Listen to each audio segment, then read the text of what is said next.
In this scene from Vidas Secas, the audience witnesses the violence that results from the elite imposing imperialistic social hierarchies and keeping individuals in poverty.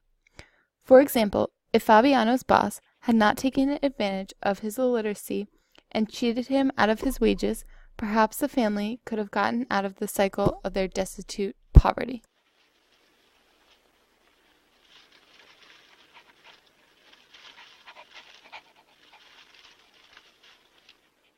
This scene uses cinematography, specifically the exposure or the amount of light that passes through the lens to demonstrate the harsh conditions that the family is living in. The sky appears almost blinding to look at, which demonstrates the hot sun that has caused the drought and has made it very difficult for them to find food.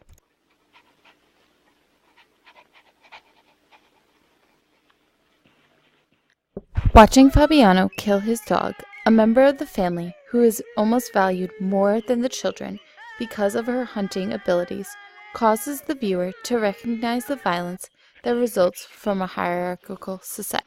Furthermore, although Fabiano's hesitation and distress is demonstrated by the long temporal duration of the scene, he is ultimately able to shoot Balea, whereas in an earlier scene, he was unable to harm his oppressor, the policeman, who represented the perversions of imperialistic government power when he beat Fabiano senseless with no justification.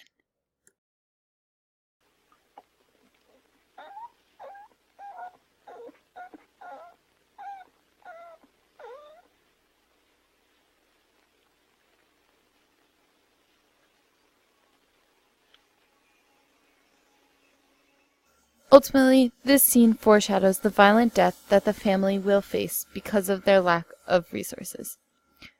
As they leave the village, 2 years after arriving, their outlook is even bleaker because they no longer have Balea, an important food source. Overall, Vidas Secas and this gruesome scene forces viewers to confront the reality of life for the lower class living in the Certea. This life is not idealized, and although they have chances to escape from poverty, the actions of the upper class and those in power force the family to remain vulnerable to the harsh and violent conditions of the desert. Much like Balea watching the chipmunks run away, the family is powerless to the disappearance of their dreams for a better life.